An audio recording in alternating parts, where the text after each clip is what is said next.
tu es choisi. Jean 15, verset 16. Ce n'est pas vous qui m'avez choisi, mais c'est moi qui vous ai choisi, et je vous ai établi afin que vous alliez, et que vous portiez du fruit, et que votre fruit demeure. Alors ce que vous demanderez au Père en mon nom, il vous le donnera. Salut à toi, je suis Cynthia et je te souhaite la bienvenue sur MIC, Mon Identité en Christ, le podcast qui te rappelle ton identité en Christ. Bonne écoute et sois béni.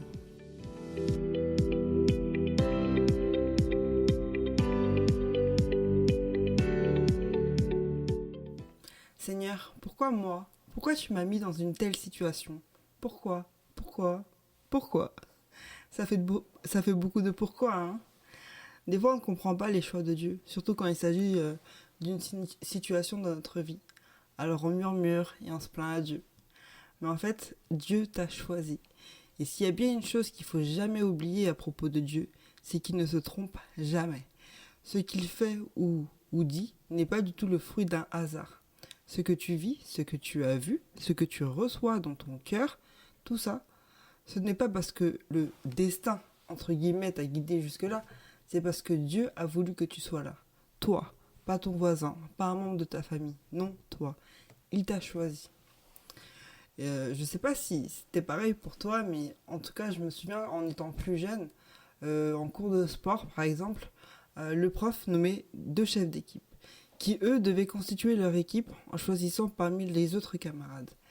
Et on se battait tout le temps pour choisir les meilleurs en premier.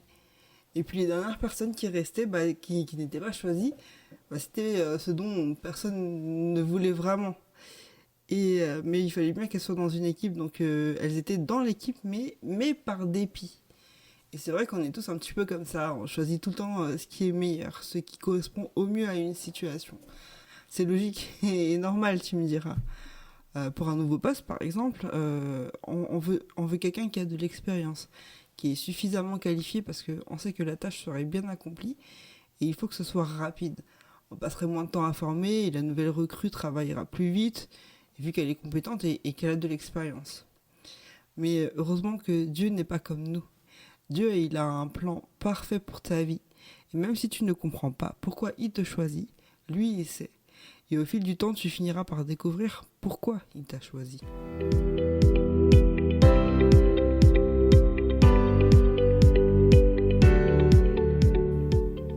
1 Corinthiens 1, versets 27 à 29. Mais Dieu a choisi les choses folles du monde pour couvrir de honte les sages, et Dieu a choisi les faibles choses du monde pour couvrir de honte les fortes. Dieu a choisi les choses basses et méprisées du monde, celles qui ne sont rien, pour réduire à néant celles qu'ils sont, afin que personne ne puisse faire le fier devant Dieu. Dieu, celui qui a tout créé, fait vraiment ce que bon lui semble. Et du coup, il utilise ce qu'il veut, qui il veut.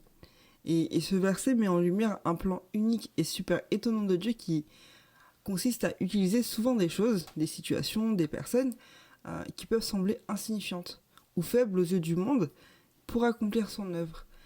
Et ce verset rappelle aussi que Dieu ne se soucie pas des critères humains de grandeur ou de pouvoir, mais qu'il choisit de travailler à travers ceux qui sont humbles et souvent négligés pour montrer sa puissance et sa gloire. On vit dans un monde où la force, l'intelligence et la richesse sont souvent valorisées.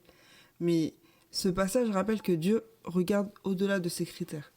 Il se sert des choses simples pour réaliser des miracles et pour ne pas s'aligner avec la sagesse humaine. Et c'est pour ça que je veux te rappeler que la personne que tu es, ta situation, ton vécu, suffisent pour accomplir ce que Dieu te demande de faire. Donc ne doute pas du fait que tu as été choisi. Sache que tout en étant toi-même, tu peux accomplir son œuvre. Et ne sois pas étonné quand c'est toi qui es choisi pour une mission, pour un travail, un gros projet, etc. Et que selon toi, tu n'as pas les épaules pour les réaliser. Parce que c'est Dieu qui t'a placé là, au bon moment. Alors il te donnera les ressources nécessaires pour que tu puisses travailler et avoir confiance en toi.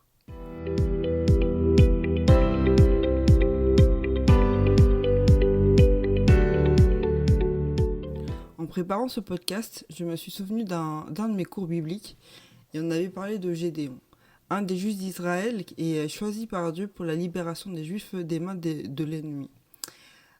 Si tu connaissais ce gars, si c'était ton ami, ton collègue ou même un membre de ta famille, je pense que tu ne l'aurais pas choisi pour délivrer tout un peuple. Moi, je l'aurais carrément zappé, tu vois. Et pourtant, Dieu s'est souvenu de lui et l'a choisi. Israël était dominé par les Madianites. Et je tenais à préciser d'ailleurs que si Dieu a permis une telle misère, c'est parce qu'Israël faisait des choses qui ont déplu à Dieu. Enfin bref, les Israélites ont bien sûr crié à Dieu. Et donc Dieu, dans sa miséricorde, a fait appel à quelqu'un pour s'occuper de la libération du peuple. Il y a ce petit gars du nom de Gédéon, le dernier de sa famille, qui venait de Manassé, qui était considéré comme l'une des plus petites tribus d'Israël. Et en gros, un ange de l'Éternel est apparu devant lui alors qu'il était en train de travailler et lui dit « L'Éternel est avec toi, vaillant héros. » Et il lui donne sa mission « Va avec la force que tu as et délivre Israël de l'oppression de Madian. » Et puis c'est là que le doute s'installe. Il ne se sentait pas du tout légitime. Il se sentait faible et complètement inadéquat pour une si grande mission. C'est une réaction totalement humaine face à cette grosse mission et si importante en plus. Et franchement, qui ne ressentirait pas un sentiment d'insuffisance personnelle? Alors Gédéon, il pose plein de questions et là tu comprends clairement qu'il manque de confiance en soi et en sa capacité. Et donc pour être sûr que cette mission vient bien de Dieu et pour être sûr que c'est bien lui qui a été choisi par Dieu, il demande des signes pour confirmer sa présence et sa promesse d'aide surtout. Et c'est ce que Dieu a fait. Il a répondu à chacun des signes et ça l'a encouragé, ça l'a rassuré. Et du coup, c'est bien lui qui a été choisi et avec l'aide de Dieu, il va accomplir la mission. Donc il commence sa mission, il va commencer par d'abord constituer son équipe. Donc il va demander à plusieurs hommes de se joindre à lui. Donc là, tu as des milliers d'hommes qui sont prêts à combattre avec lui. Sauf qu'au bout d'un moment, Dieu lui dit, en fait, non, là, t'as beaucoup trop d'hommes. Et Dieu, tu vois, il voit les cœurs et l'intention de tous. Et donc, il dit à Gédéon, tu as trop d'hommes. Et je pense que lorsque Israël sera délivré, je paraphrase un petit peu, ils vont me prendre toute la gloire, alors que c'est à moi que vient toute la gloire. Et tu vas te séparer de tous les hommes qui ne sont pas prêts à relever des défis que je désignerai. Donc, Gédéon s'exécute. Et au final, il se retrouve avec 300 hommes. Et déjà, j'ai noté que jusqu'à présent, Gédéon a suivi à la lettre tout ce que Dieu avait demandé de faire. Et ce qui me frappe, c'est la confiance de Gédéon en Dieu. Et quand il se trouve avec seulement 300 hommes, il ne s'est pas plaint. Non, au contraire, il a lui-même monté sa stratégie d'attaque. Bien se positionner et faire un maximum de bruit avec des cruches et des trompettes. Et quand il est passé à l'action, quand il a attaqué, il est écrit dans Juge 7, verset 22, « Les 300 hommes sonnèrent une nouvelle fois de la trompette et dans tout le camp. L'Éternel fit en sorte que les hommes tournent l'épée les uns contre les autres. » Toi qui te sens complètement incompétent, t'as pas l'impression d'être le favori, tu penses que tu es cet individu que personne ne voit. Sache que Dieu, lui, t'a localisé. Il t'a choisi avant même que tu sois sur cette terre. Il t'a placé au bon endroit et au bon moment. Il t'a choisi avec toutes tes forces et toutes tes faiblesses. Tu ne dois plus douter de toi, du rôle qui t'est confié parce que Dieu t'a désigné pour de grandes œuvres. Alors maintenant que tu sais que Dieu est avec toi et qu'il ne te lâchera pas la main, sache que tu es en sécurité.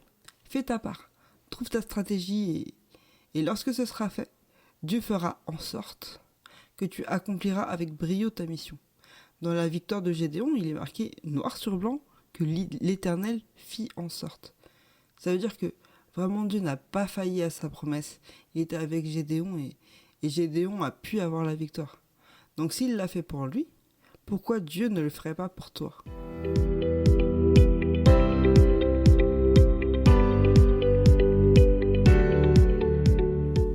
Il y a une chose importante que tu dois surtout ne pas oublier de faire. C'est d'être reconnaissant envers Dieu. Dans ton incompréhension et tes doutes, reconnais que Dieu t'a localisé et qu'il t'a établi. N'est-ce pas réconfortant de savoir que tu es choisi par le Créateur ? Prends cet appel comme une bénédiction, un moyen d'apprendre de nouvelles choses, de monter en compétences. Trouve vraiment le bon côté des choses. Parce que Dieu te voit comme un bel instrument. Ça veut dire que dans une situation où aucun homme, aucune femme ne croit en toi, Dieu, lui, celui qui est tout-puissant, ne t'a pas oublié. Et il s'est souvenu de toi. Il te reconnaît. Et il t'a choisi dans son équipe. Et en plus, c'est l'équipe qui a déjà eu la victoire. Dieu t'appelle à un dessein spécifique et à une destinée unique. Ta vocation en tant que choisi de Dieu, c'est de répandre son amour, sa paix et sa vérité. Peu importe la façon dont ce sera fait, tant qu'il y ait un impact dans ce monde qui est quand même souvent troublé et désorienté.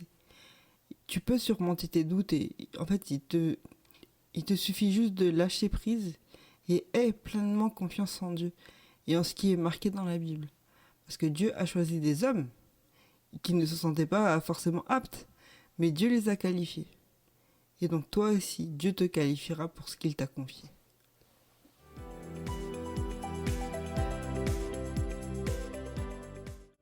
Merci pour ton écoute, j'espère que le contenu t'a encouragé et édifié. N'oublie jamais ta valeur et ton potentiel. Je te donne rendez-vous au prochain podcast pour savoir ce que Dieu dit de toi. Si tu veux me soutenir, aime ce podcast et n'hésite pas à me suivre pour être le premier à découvrir chaque épisode. Sois béni et sois une source de bénédiction en partageant ce podcast. À bientôt!